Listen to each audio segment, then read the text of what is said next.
नमस्कार, मैं आपका साथी सुमित अवस्थी। शाम के 7 बज रहे हैं। आइए शुरू करते हैं चक्रव्यूह। और सबसे पहले वो 4 कहानियां जिन पर आज आपने वोट डाले। पहली कहानी की, क्या आप भी ईवी यानी इलेक्ट्रिक व्हीकल का इस्तेमाल करते हैं या करने का सोच रहे हैं? यह सवाल ही क्यों आया? इस खबर को 15% लोगों ने देखना चाहा है, क्योंकि ईवी की कार से एक बड़ा हादसा होने की खबर आई है। अगली कहानी, बंगाल चुनाव का क्या हाल है और बंगाल चुनाव में 007M प्लान क्या है? 21% दर्शकों ने हमारी इस खबर को देखना चाहा है। आगे पूरा डिकोड करेंगे कि 007M प्लान क्या होता है। आपके पसंद के अनुसार इस खबर को आगे लेते हैं। अगली खबर जो थी वो थी, किस तरह बीती रात इजराइल पर बारूदी बारिश हुई और आखिर क्यों नेटो देश ट्रंप पर अब ट्रस्ट नहीं कर पा रहे हैं, यानी खाड़ी के देशों में क्या चल रहा है। वहां की जंग को 30% लोग डिटेल में देखना चाहते हैं। आगे 7:28 पर विस्तार से इस पर बात करते हैं। और जो खबर सबसे ज्यादा वोट पाकर नंबर 1 आज बनी है वो है कि क्या रमजान में इफ्तार से गंगा का अपमान या सिर्फ ये सियासी घमासान है? क्या हुआ है गंगा नदी पर इफ्तार कर कौन से कानून का उल्लंघन हुआ है? क्यों इतना बड़ा बखेड़ा खड़ा किया गया है? इस खबर को 34% लोगों ने देखना चाहा है। तो जैसा आप चाहते हैं, आज चक्रव्यूह में हम हमेशा वही करते हैं और आज भी वही कर रहे हैं। यही हमारे चक्रव्यूह की आज की कवर स्टोरी है। रमजान का पवित्र महीना चल रहा है, साथ ही कल से पावन नवरात्र की भी शुरुआत हो रही है। कुछ ही दिनों में ईद और रामनवमी भी आने वाले हैं, यानी आस्था, परंपरा और धार्मिक भावनाओं का समय है। लेकिन ऐसे समय में वाराणसी से आया इफ्तार का एक वीडियो बहस और विवाद का मुद्दा बना हुआ है। काशी में गंगा नदी के बीच नाव पर इफ्तार पार्टी हुई। आरोप है कि इफ्तार में चिकन बिरयानी खाई गई। यह भी आरोप है कि उसके अवशेष गंगा नदी में फेंक दिए गए। बीजेपी युवा मोर्चा के महानगर अध्यक्ष रजत जायसवाल ने शिकायत की। FIR दर्ज हुई। पुलिस ने फौरन एक्शन ले लिया। 8 घंटे के अंदर वाराणसी पुलिस ने 14 लोगों को गिरफ्तार कर लिया जो ये इफ्तार की दावत कर रहे थे। आरोपियों के नाम जब निकलकर सामने आए पुलिस FIR में, पुलिस रिकॉर्ड के मुताबिक इनके नाम जान लीजिए। मोहम्मद अव्वल, आज़ाद अली, मोहम्मद समीर, मोहम्मद अहमद उर्फ राजा, नूर इस्माइल, मोहम्मद फैज़ान, मोहम्मद अहमद एक और, मोहम्मद तहसीम, महफूज आलम, मोहम्मद तौसीफ अहमद, आमिर कैफी, निहाल अफरीदी, मोहम्मद अनस और दानिश सैफी हैं। अब मामला कानून का हो गया है। जमकर राजनीति भी इस खबर पर हो रही है। संसद से लेकर सड़क तक तरह तरह के दावे प्रतिदावे किए गए। दावे ये कि नाव पर इफ्तार कर गंगा की पवित्रता के साथ खिलवाड़ किया गया। जानबूझकर हिंदुओं की आस्था को आहत करने का काम किया गया। वहीं दूसरा पक्ष दावा कर रहा है कि ऐसा जानबूझकर किया गया ताकि हाल में होने जा रहे विधानसभा चुनाव में फायदा पहुंचे। एक तबके के लिए, एक वर्ग के लिए, एक पार्टी के फायदे के लिए एक तरीके का ये सियासी ड्रामा था। वहीं पुलिस इस मामले पर क्या कहना है, सबसे पहले पुलिस का वर्जन सुन लेते हैं। जगह टीम गठित करके इसमें कार्रवाई के लिए हमने टीम बनाई, जिसमें अभी तक जो 14 लोग थे वो उनकी पहचान की गई तथा उनको अभी गिरफ्तार किया गया है। क्या कार्रवाई की जा रही है आपके तरफ से? गिरफ्तारी के बाद क्या उसको जेल भेजा जाएगा? क्या उचित कार्रवाई की जा रही है? गिरफ्तारी के बाद जो है उनके ऊपर जो भी धाराएं हैं उसके अकॉर्डिंगली कार्रवाई की जाएगी। इसी बीच आज योगी सरकार के 9 साल भी पूरे हुए हैं। इस खास मौके पर मुख्यमंत्री योगी आदित्यनाथ ने कहा कि यूपी में सब चंगा सी, शांति से नवरात्रि भी मनाओ और ईद भी मनाओ। पहले मुख्यमंत्री योगी आदित्यनाथ को सुन लेते हैं। परसों अलविदा की नमाज होगी और 21 को ईद भी हो सकती है, 20 से 21 को होगी। कहीं कोई हलचल है क्या? कुछ भी नहीं। शालीनता के साथ सारे पर्व और त्योहार मनाए जा रहे हैं, कहीं कोई हलचल नहीं। कल से त्योहार है, लोगों में खुशी है, हमारा त्योहार आ रहा है। हम नवरात्रि के साथ जुड़ेंगे, जगत जननी मां भगवती की उपासना के साथ जुड़ेंगे। कोई भय नहीं, कोई तनाव नहीं, कोई अराजकता नहीं, कोई अव्यवस्था नहीं, कोई कर्फ्यू का भय नहीं है, कोई दंगे का भय नहीं है। तो मुख्यमंत्री कह रहे हैं कि सब ठीक चल रहा है, किसी तरह का कोई भय नहीं है, सब कुछ बहुत ही सामान्य है। एक शेर याद आ रहा है, बनारस के मशहूर शायर नज़ीर बनारसी साहब लिख कर गए हैं, मैंने तो नमाजें भी पढ़ी हैं अक्सर गंगा तेरे पानी से वजू करके। यानी गंगा सिर्फ एक नदी नहीं है, ये आस्था है, आचमन भी है और वजू भी है। ये जोड़ती है, तोड़ती नहीं है।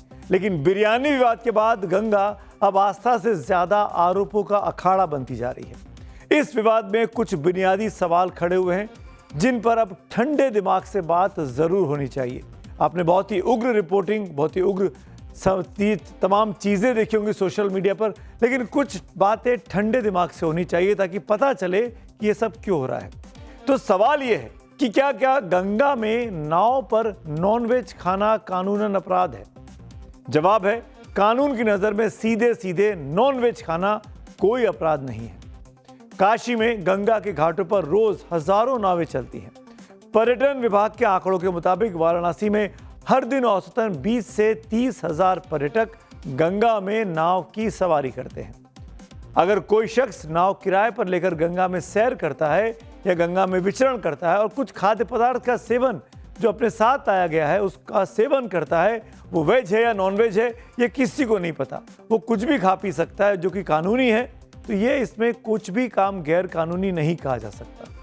हाँ, अगर धार्मिक भावनाओं को जानबूझकर ठेस पहुंचाने का इरादा हो या किसी तरह का भी प्रदूषण जानबूझकर फैलाया जाए गंगा को पवित्र करने के लिए, तो मामला कानून के दायरे में आ सकता है।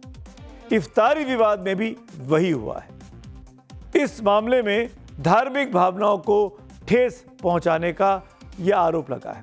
धार्मिक स्थलों में बाधा डालने की बात की गई है। विभाजनकारी और सरकारी आदेश की अवहेलना से जुड़ी तमाम भारतीय न्याय संहिता की धाराओं के तहत FIR दर्ज की गई है।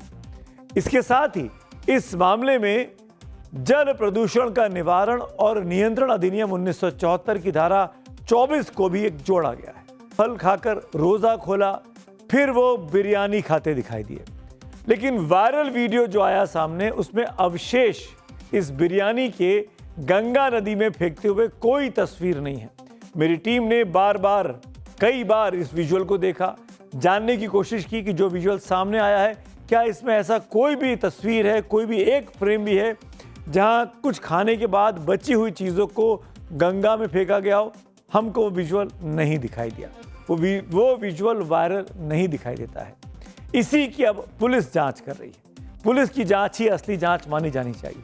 अगर जुर्म साबित हुआ कि उन्होंने गंगा को प्रदूषित किया है तो जाहिर तौर पर सजा मिलेगी। इस बात पर जब वाराणसी के लोगों से हमारे सहयोगी विनय सिंह रघुवंशी ने सवाल किया तो उन्होंने क्या कुछ कहा वो भी सुन लेते हैं। जब भी चीज़ें हम अपने छोटे बच्चों को लेकर जाते हैं अगर गंगा में, तो उनको थूकने से लेकर के चप्पल तक पहन के हम लोग नहीं जाते। तो इन लोगों का इससे पहले इफ्तार पार्टियां कभी क्या घर में नहीं कर सकते हैं? इससे दूर हट करके जाके घर पे करें इफ्तार पार्टियां। जो करना जो खाना खाओ अपने घर में खाओ ना यार। गंगा हमारी माता है और ये हिंदुस्तान की पवित्र नदी है, तो इसमें पवित्र इफ्तारी करना वो भी बिरयानी के साथ, नॉनवेज के साथ, ये बहुत गलत है। इस तरीके की जो हरकत है, पहली चीज तो ये धार्मिक भावनाओं को ठेस पहुंचाने के उद्देश्य से ही उठाया गया कदम है। ये कोई ऐसा कदम नहीं है जो अनजाने में हो जाए, क्योंकि ये पता है कि जो गंगा नदी है हम लोग की आस्था का केंद्र है, हिंदुओं की आस्था का केंद्र है, और वहाँ पर आके इफ्तार की पार्टी करना, फिर वहाँ पे हड्डियाँ खाना और फिर उसको गंगा नदी में प्रवाहित करना, ये सरासर गलत है। ये हमारे धार्मिक स्थल है, माँ गंगा जी का गोद है। यहाँ पर मछली खाते हैं, गंगा पुत्र खाते हैं, उनके लिए कोई दिक्कत, गंगा पुत्र हैं। लेकिन यह सामने नवरात्र है, नवरात्र के अकॉर्डिंग यह हम हिंदू समाज को उकसाने के लिए यह 14 लोग ऐसी गतिविधियां की हैं। मैंने पहले ही कहा, अगर ये उकसाने के लिए जानबूझकर उद्देश्य था कि मामले को, माहौल को बिगाड़ा जाए, कोई चुनावी उद्देश्य था, कोई सियासी उद्देश्य था, तो पुलिस अब इस जांच के निष्कर्ष पर पहुंचेगी। पुलिस की जांच पर भरोसा करना चाहिए। गंगा में नाव संचालन के लिए लाइसेंस और रजिस्ट्रेशन का प्रावधान है, लेकिन सैलानियों के खाने पीने पर कोई सख्त या एक रूप गाइडलाइन नहीं है। क्या ले जाना है, क्या नहीं ले जाना है, न ही कोई ऐसा चेक पोस्ट है जहां जांच होती हो कि सैलानी अपने साथ क्या कुछ ले जा रहे हैं नाव में बैठते वक्त, खाने पीने का सामान क्या लाए हैं, कपड़े पहनने का क्या सामान लाए, या क्या भी सामान उनके साथ है, इसकी कोई चेक पोस्ट नहीं है, कोई चेकिंग नहीं की जाती है। ऐसे में अगर नियम स्पष्ट नहीं है तो विवाद की गुंजाइश हमेशा बनी रहेगी। अब सवाल उठता यह है कि नाव पर रोजा इफ्तार करना सही है या गलत है। इफ्तार मजहब से जुड़ा मामला है। इस पर मुस्लिम धर्मगुरु का क्या मानना है, इसे उन्हीं से जान लेते हैं। नुमाइश को कतन इस्लाम पसंद नहीं करता, और जिन नौजवानों ने बनारस के गंगा नदी में कश्ती पे सवार होकर के इफ्तार किया, फिर उसके जो फुजलात थे वो नदी में फेंक दिए, मगरिब की नमाज नहीं पढ़ी, ये सरासर नुमाइश है और नुमाइश को इस्लाम पसंद नहीं करता। बिल्कुल ठीक कहा मौलाना साहब ने, सरासर नुमाइश है। रमज़ान का महीना इस्लाम में सबसे पवित्र और बरकत वाला महीना कहा जाता है। ये समय आत्म अनुशासन, खुदा के करीब आने के लिए पाक होने का है, पवित्र होने का है, दिखावे का नहीं होता है। ऐसे में इस तरह इफ्तार की रीलबाजी कहीं से भी जायज़ नहीं कही जा सकती। रही बात नॉनवेज खाने वालों की, तो वो आंकड़ा भी आपके सामने रख देते हैं। ये आंकड़े देखकर आप चौंक जाएंगे। नॉनवेज केवल मुस्लिम नहीं खाते हैं, हिंदुस्तान में लगभग हर मजहब में नॉनवेज खाने वाले लोग हैं। National family health survey NFHS 5 के सरकारी आंकड़े बताते हैं कि भारत में लगातार नॉनवेज खाने वालों की तादाद बढ़ती जा रही है। अब ये आंकड़े देखिए आप। भारत में हिंदुओं में मांसाहार यानी मछली, चिकन या मीट खाने वालों की प्रतिशत करीब 78% है। अगला नंबर अगर इसको नंबरों में बात करें तो 65 करोड़ से आसपास हिंदू नॉनवेज खाते हैं, हिंदू नॉनवेज खाते हैं। वहीं मुस्लिम आबादी की बात करें तो 97% से ज्यादा, करीब 98% मुस्लिम मांसाहारी होते हैं। ईसाइयों की बात की जाए तो कुल आबादी का करीब 98% ईसाई भी नॉनवेज खाते हैं। और तो और यह आंकड़ा देखिए, NFHS का आंकड़ा है 14.9% जैन समुदाय के लोग भी मांसाहारी हैं। वहीं अगर सिर्फ यूपी की बात करें तो यूपी में 55 से 65% हिंदू किसी ना किसी रूप में मांसाहार करते हैं। यानी हर हिंदू, जो 10 हिंदू हैं उनमें से 5 या 6 हिंदू मांसाहारी यूपी में पाए जाते हैं। अब अगला सवाल यह है कि क्या गंगा में बिरयानी के अवशेष या खाने का कचरा फेंकना जुर्म है? तो इसका जवाब जल प्रदूषण निवारण और नियंत्रण अधिनियम 1974 की धारा 24 देता है। उसमें साफ लिखा है कि किसी भी जल स्रोत में प्रदूषक डालना अपराध है। यहां तो गंगा जैसी पवित्र नदी का मसला था, लेकिन सबसे बड़ा सवाल है कि क्या गंगा सिर्फ इस घटना मात्र से अपवित्र हुई है? अब जरा गंगा को अपवित्र करने वाले आंकड़े भी देख लीजिए। गंगा में हर दिन 300 मिलियन लीटर से ज्यादा सीवेज गिरता है। उसका सिर्फ 30 से 35% ही ट्रीट करके गिरता है। यानी हजारों मिलियन लीटर गंदा पानी रोज मां गंगा में बह रहा होता है। गंगा किनारे बसे 100 से ज्यादा शहरों से निकलने वाला गंदा पानी सीधे या आंशिक रूप से गंगा में गिराया जाता है। गंगा की सफाई के लिए नमामि गंगे मिशन चलाया गया है। केंद्र सरकार ने अब तक 30,000 करोड़ रुपए से अधिक इस योजना पर खर्च भी किए हैं। यानी गंगा को साफ करने की मुहिम पे हजारों करोड़ रुपए खर्च हुए। पर क्या आपने कभी सुना किसी पुलिस ने, खासकर बनारस की पुलिस ने, गंगा को अपवित्र करने को लेकर इस केस के पहले किसी को गिरफ्तार किया हो? तो बताइए, पतित पावनी गंगा को ज्यादा नुकसान किससे है? नाव पर बैठकर खाए गए खाने से या रोज बहते गंदे नाले से? चूंकि यह विवाद अब पूरी तरीके से सियासी हो गया है, तो सियासी नेता अपना नफा नुकसान को नजर में रखकर अब बयानबाजी पे उतर आए। अच्छा, नाव पे क्यों नहीं मना सकते? हम अपने छत पे मनाना चाहते हैं, छत पे मनाएंगे त्योहार। नॉनवेज खा लिया था उसमें, ये सब देखिए, ये सब बहाने हैं, ये सब बहाने हैं हमारे आपके बीच में दूरियां पैदा करने के लिए। क्रूज जो चल रहा था उस पे भी हमारे आपके बीच में दूरियां पैदा करने के लिए। और जो एक जहाज चला था, याद है, एक जहाज चला था वहाँ 5 स्टार, उसमें महंगी महंगी शराब रखी हुई थी। बताओ आप शराब कैसे रख सकते हो? और फिर जो उसका वेस्ट है, जो आप वेस्ट है उसका, टॉयलेट का वेस्ट कहाँ जा रहा था? गंगा में जा रहा था। तो उस पानी के जहाज के मालिक पे क्या कार्रवाई की इन्होंने, बताइए? एक टेंट लगा था, याद है आपको? नकली टेंट। उस समय जो गड्ढे खोद खोद के जो छोड़ गए थे गंदगी, वो बताओ गंगा में पहुंची कि नहीं पहुंची? तो ये सब बहाना है। वाराणसी में इफ्तार कर लिया, गिरफ्तार हो गए। पुणे में इफ्तार कर रहे हैं, उन पे हमला, उनको घायल कर दिया।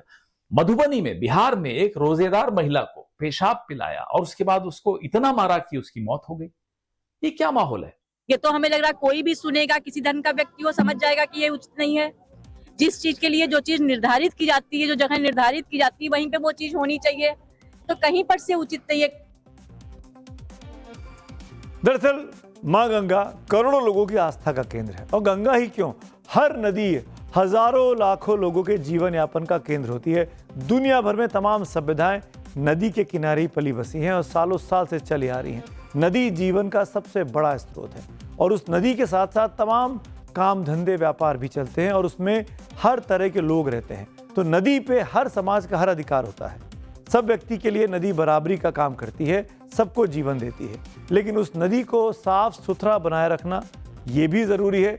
और अगर कोई जानबूझकर नदी को अपवित्र कर रहा है सियासत के लिए, रील बनाने के लिए, तो उस पर कानूनी कोड़े भी चलने चाहिए। और अगर ये जानबूझकर समाज को बिगाड़ने की कोशिश की गई है तो ऐसे लोगों का तो पर्दाफाश होना ही चाहिए कि आखिरकार कौन है जो राजनीति करना चाहता है। अब बढ़ते अगली कहानी की ओर। बात पश्चिम बंगाल चुनाव की, जहां चुनावी सियासी पारा पूरे उफान पर आ गया है।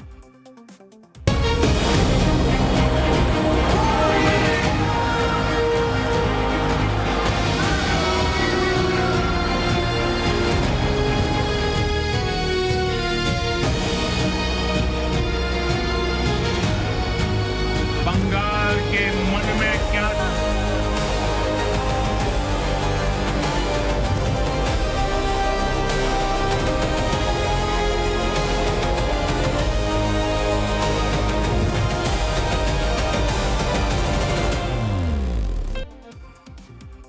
बंगाल चुनाव का 000M प्लान।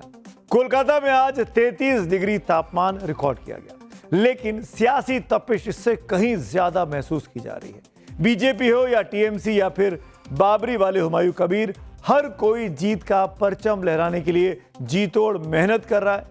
कल ममता बनर्जी ने 291 कैंडिडेट की घोषणा की, तो आज उनके धुर विरोधी, उनकी पार्टी में रहे हुमायूं कबीर ने भी अपने 18 उम्मीदवारों की पहली लिस्ट जारी कर दी। ममता बनर्जी को हराने का हुमायूं कबीर ने कौन सा प्लान तैयार किया है और खुद वो कहां से लड़ेंगे, ये सब आगे मैं आपको बताऊंगा। साथ में ये भी बताएंगे कि बंगाल का चुनाव जीतने का 007M प्लान क्या है। लेकिन पहले बात ममता बनर्जी की, जिन्होंने 74 मौजूदा विधायकों के टिकट काट दिए हैं और 15 विधायकों की सीटें बदल दी हैं।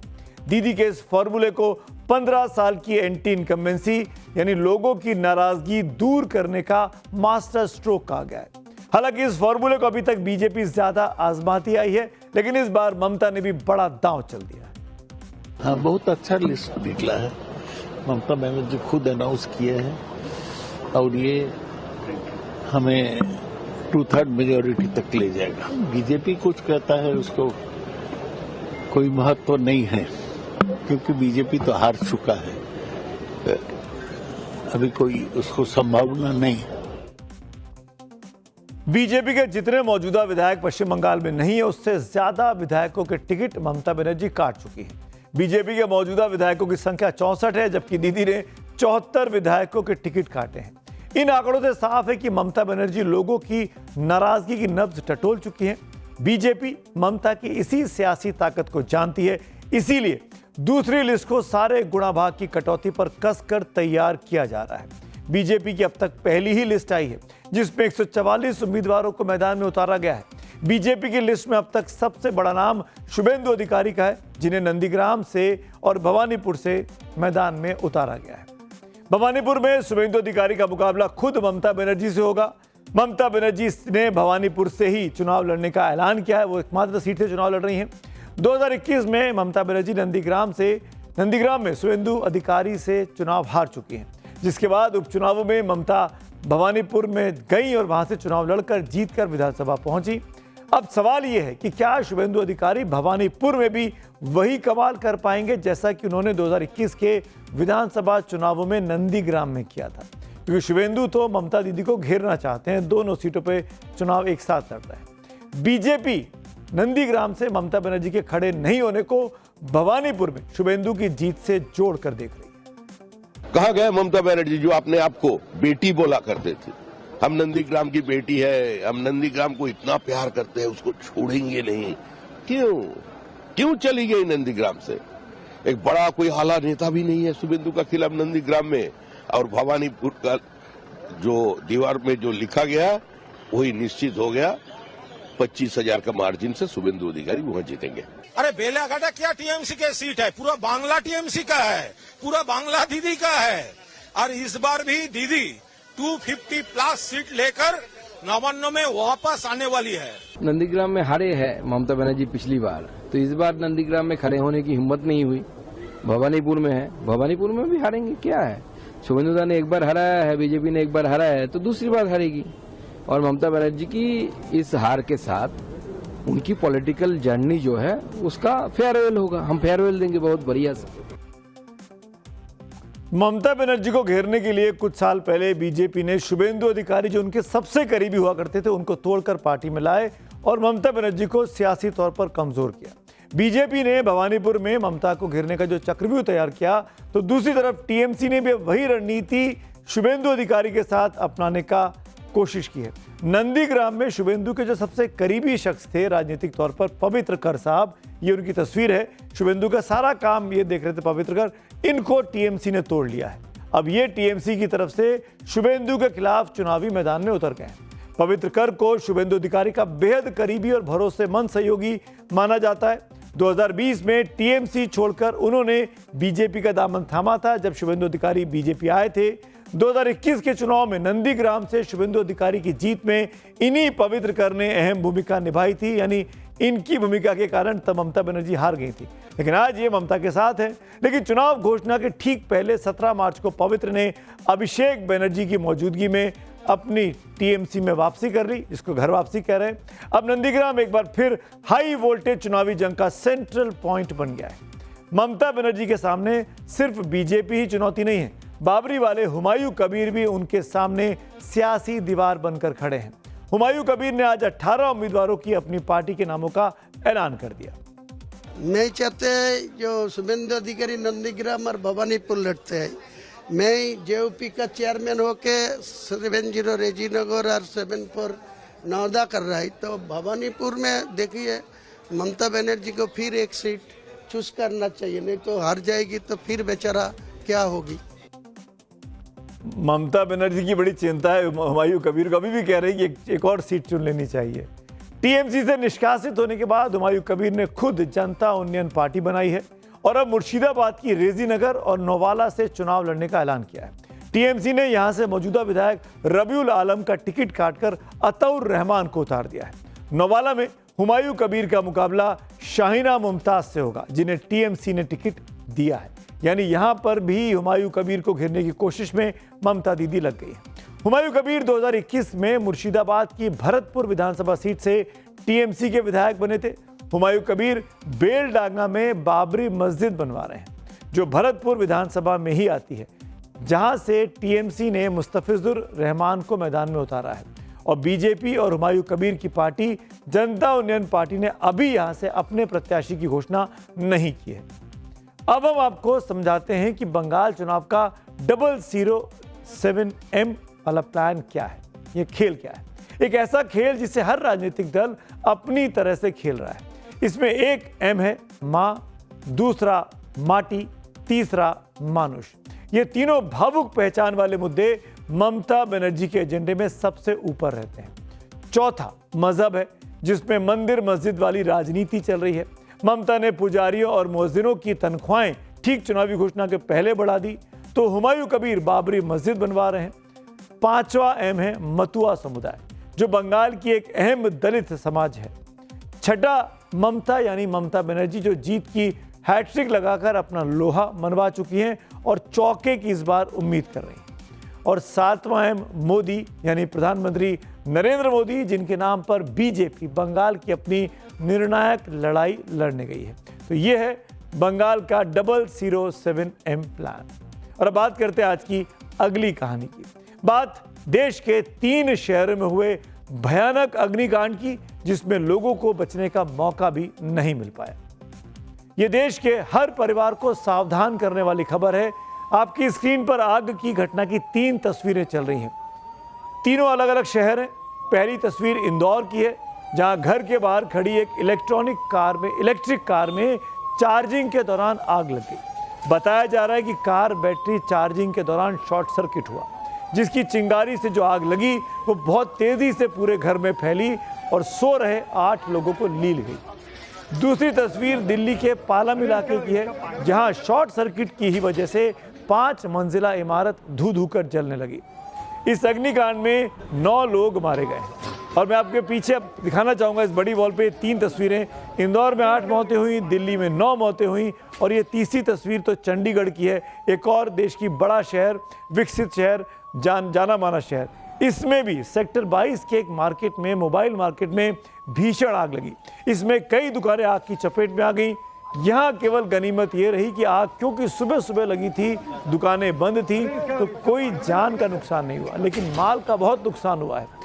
आग लगने का शुरुआती कारण यहाँ भी शॉर्ट सर्किट ही बताया गया है।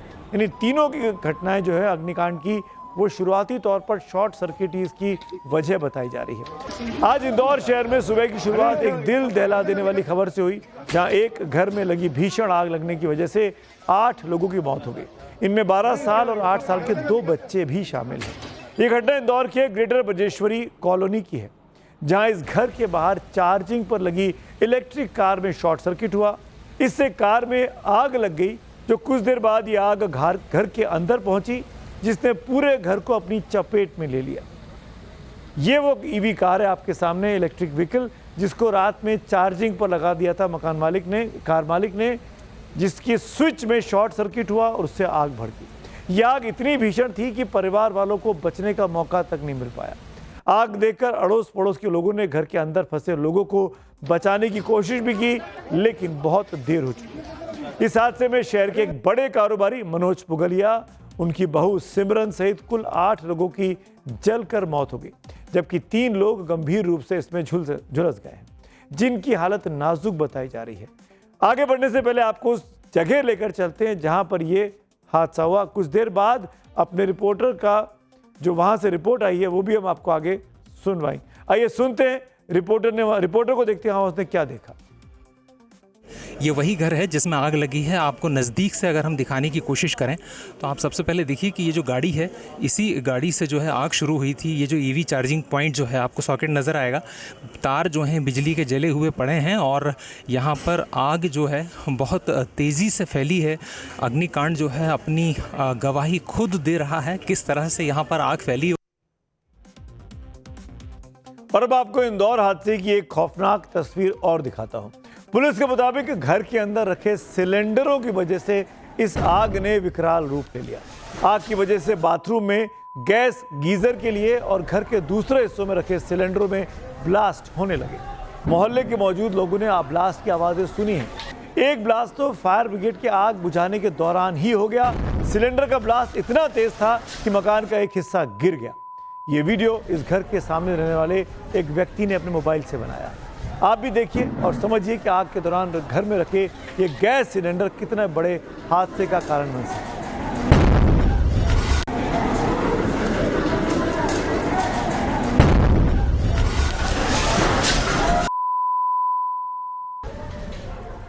अब आपको आर्टिफिशियल इंटेलिजेंस वीडियो यानी एआई जनरेटेड वीडियो की मदद से बताने की कोशिश करते हैं कि इंदौर के इस मकान में हुआ क्या होगा।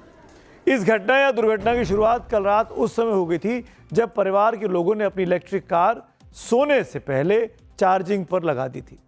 इंदौर पुलिस के मुताबिक इस हादसे में 8 लोगों की मौत हो गई। दूसरी वजह घर के डिजिटल लॉक को बताया गया, जो बिजली सप्लाई की वजह से खुल नहीं पाए। क्योंकि ब्लास्ट हुआ, बिजली सप्लाई रुक गई, घर के इलेक्ट्रॉनिक जो दरवाजे थे वो लॉक रह गए। आग लगने की वजह से घर को पूरी तरीके से वहां की वायरिंग जल गई थी, बिजली सप्लाई बंद हो गई थी, ऐसा माना जा रहा है शुरुआती तौर पर। इसीलिए इलेक्ट्रॉनिक या डिजिटल लॉक वहां के जाम हो गए और घर के अंदर सो रहे लोग बाहर नहीं निकल पाए। इसीलिए दरवाजे तोड़ने पड़े और वो आग की चपेट में आ गए। और इंदौर के पुलिस कमिश्नर संतोष सिंह इस पर क्या कह रहे हैं, सुन लेते हैं। एक इलेक्ट्रिक व्हीकल जो चार्ज पे घर के बाहर लगी हुई थी, उस पॉइंट से चार्जिंग पॉइंट पे एक्सप्लोजन हुआ है। वहाँ से फायर का जो है बढ़ना शुरू हुआ, तो गाड़ी और उससे होते हुए फायर घर के अंदर की तरफ गया है। और जो इनिशियल एस्टिमेशन हमारा है, जो हम लोगों ने अंदर देखा है कि इसमें इलेक्ट्रॉनिक लॉक्स भी थे। तो जब फायर जब एक बार पावर कट आउट हुआ है, पावर जब ब्रेक हुआ है, उसके बाद वो इलेक्ट्रॉनिक लॉक्स भी जो घरों के वो लगे रह गए, तो उनको ब्रेक करके उसको अंदर वो करने में भी वो हुई। देश के सबसे स्वच्छ शहर इंदौर में इस बड़े हादसे के बाद अब एक बहस देश में शुरू हो गई है कि क्या इलेक्ट्रिक व्हीकल सुरक्षित है। कुछ लोग इसमें चार्जिंग सिस्टम या पैनल की कमी की वजह बता रहे हैं, जबकि कई लोगों का मानना है कि कमजोर वायरिंग की वजह से चार्जिंग पैनल लोड नहीं ले पाया और शॉर्ट सर्किट हो गया। अगर आपके पास भी इलेक्ट्रिक व्हीकल है, कुछ सावधानी आपको जरूर रखनी चाहिए। क्या ये सावधानियां समझ लीजिए। हमेशा कंपनी से मिलने वाले ओरिजिनल चार्जर का ही इस्तेमाल करें। लोकल या सस्ते जुगाड़ वाले चार्जर से आपको बचना चाहिए। घर में ईवी चार्जिंग के लिए सही रेटिंग वाले सॉकेट और वायरिंग को ही लगवाएं। ढीले प्लग, कटे हुए तार या स्पार्क दिखे तो तुरंत उसको ठीक कराएं। बैटरी की ओवर चार्जिंग ना करें। सबसे ज़रूरी बात यह कि इलेक्ट्रिक व्हीकल को सपोर्ट करने वाले खास AVD तकनीक वाले फायर एक्सटिंग्विशर ज़रूर साथ रखें। इसके अलावा गाड़ी में कोई भी अनऑथराइज इलेक्ट्रिक मॉडिफिकेशन जैसे डिज़ाइनर लाइट्स या हॉर्न बिल्कुल नहीं लगवाएं। इससे वायरिंग के साथ छेड़छाड़ हो जाती है और कोई भी बड़ा हादसा हो सकता है। ईरान की सुप्रीम नेशनल सिक्योरिटी काउंसिल ने लारिजानी को शहीद बताया है। हमले में लारिजानी के साथ उनके बेटे मुर्तुजा लारिजानी और बॉडीगार्ड्स भी मारे गए हैं। आज तेहरान में लारिजानी के अंतिम संस्कार में लोगों का हुजूम उमड़ा। हर किसी की आंखें नम थी। जरा देखिए इन तस्वीरों को। हजारों की भीड़ के बीच लारिजानी का जनाजा निकला। कहा जाता है कि सुप्रीम लीडर खामेनेई के मारे जाने के बाद 67 साल के अली लारिजानी ही ईरान को अमेरिका और इजराइल के खिलाफ चल रही जंग को लीड कर रहे थे। टाइम मैगजीन ने एक बार लारिजानी परिवार को ईरान की कैनेडी फैमिली तक कहा था। जैसे अमेरिका में राष्ट्रपति जॉन F कैनेडी का परिवार राजनीति पर दबदबा रखता था, वैसे ही ईरान में लारिजानी का परिवार था। 5 भाइयों का यहां पे राज था। अली लारिजानी 12 साल तक संसद के स्पीकर और ईरान के एटमी प्रोग्राम के सूत्रधार थे। लारिजानी फैमिली का सबसे बड़ा चेहरा भी वही बताए जाते हैं। इसके अलावा उनके भाई सादिक लारिजानी, जो कि ईरान के पूर्व चीफ जस्टिस और जब ईरान की नीति निर्धारक गार्जियन काउंसिल के वो प्रमुख भी थे। अगला नाम है जवाद साहब का, जवाद लारिजानी, जो कि ईरान मानवाधिकार परिषद के सचिव और बड़े रणनीतिकार थे। एक और भाई है फाजिल लारिजानी, जो कि डिप्लोमेट और बड़े राजनेता हैं, जबकि बकीर लारिजानी ईरान के सबसे बड़े हेल्थ एक्सपर्ट और यहाँ के हेल्थ मिनिस्ट्री के टॉप अफसर रह चुके हैं। तो ये 5 लारिजानी भाई थे जो ईरान की सबसे ताकतवर पॉलिटिकल फैमिली आप कह सकते हैं इनको, जिनको कैनेडी फैमिली के बराबर माना जाता था। इस वक्त की एक और बड़ी खबर आ गई है। अली लारिजानी की हत्या के बाद तुर्की का बयान आया है और इस बयान में नेटो में शामिल तुर्की ने इजराइल को नसीहत दे दी है। इजराइल के खिलाफ तुर्की का यह बयान है। विदेश मंत्री हकान फिदान ने कहा, ईरान में राजनीतिक हत्याएं युद्ध के नियमों के खिलाफ है। यानी जिस तरीके से पॉलिटिकल लीडरशिप को निशाना बना रहा है इजराइल, ये युद्ध के नियमों के खिलाफ है। ये खुद तुर्की के का ऑफिशियल बयान आया इजराइल के खिलाफ। सुनिए क्या कुछ कहा तुर्की के विदेश मंत्री हकान फिदान ने। अपने बड़े बड़े लीडर्स के खात्मे के बाद ईरान का गुस्सा अब उफान पर है। बीती रात ईरान ने इजराइल पर बहुत बड़ा हमला किया है। तस्वीरें दिखाएंगे आगे, लेकिन पहले आपको इजराइल का एक मैप दिखाते हैं। ये मैप देखिए, ये देखिए राजधानी तेल अवीव का इलाका है और हर जगह रेड डॉट्स दिखाई दे रहे हैं। और ये लाल निशान, ये लाल डॉट क्या कहते हैं? ये रेड जोन है। यानी तेल अवीव का ये पूरा इलाका इस वक्त बारूद के ढेर पर बैठा है, जहां पर कभी भी ईरान की तरफ से आकर कोई मिसाइल, कोई ड्रोन, कोई हमला हो सकता है। यहां पर इस पूरे इलाके में लगातार वॉर सायरन बज रहे हैं, लगातार लोगों को अलर्ट किया जा रहा है सुरक्षित रहने के लिए।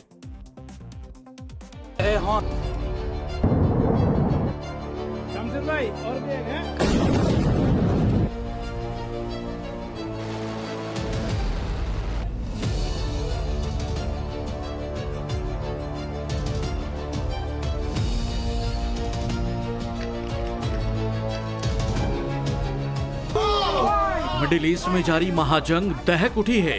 ईरान ने इजराइल पर अब तक का सबसे भीषण हमला बोल दिया। बीती रात तेल अवीव के लिए कयामत बनकर टूटी।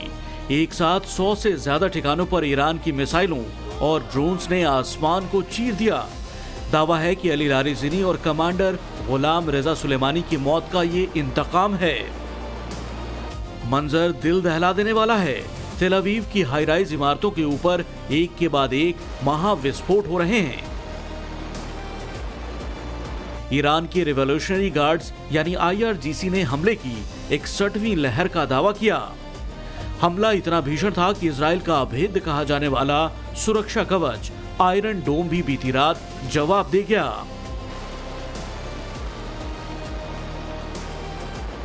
आसमान में उठती आग की लपटें बता रही हैं कि इस बार हमला सिर्फ सिंबॉलिक नहीं बल्कि विनाशकारी है। पावर ग्रिड पर हुए हमलों ने तेल अवीव को अंधेरे में डुबो दिया।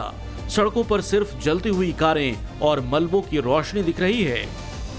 रेलवे स्टेशन पर लोहे और कंक्रीट का यह ढांचा अब सिर्फ मलबे का ढेर है। जो शहर कभी सोता नहीं था, आज वहां सिर्फ सायरन की गूंज और चीखें हैं।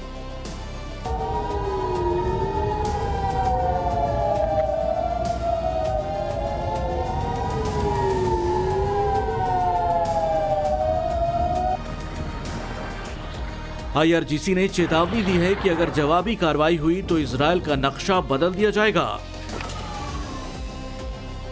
जाहिर है तेल अवीव पर ईरान का ताजा हमला महज एक स्ट्राइक नहीं बल्कि पूरे क्षेत्र को महायुद्ध की आग में झोंकने की चिंगारी है।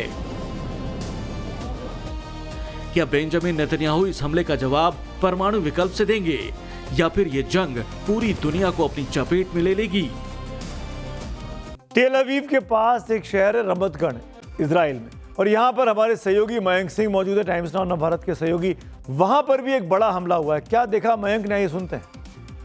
टाइम्स नाउ भारत की टीम इस वक्त रमतगान इलाके में है इजराइल में, जहां की रात में एक बहुत बड़े प्रोजेक्टाइल को एयर डिफेंस इक्विपमेंट ने डिस्ट्रॉय किया, लेकिन उसका जो डेबरी है, उसका जो मलबा है, आकर एक ऐसे रिहायशी इलाके पर एक घर पर गिरा।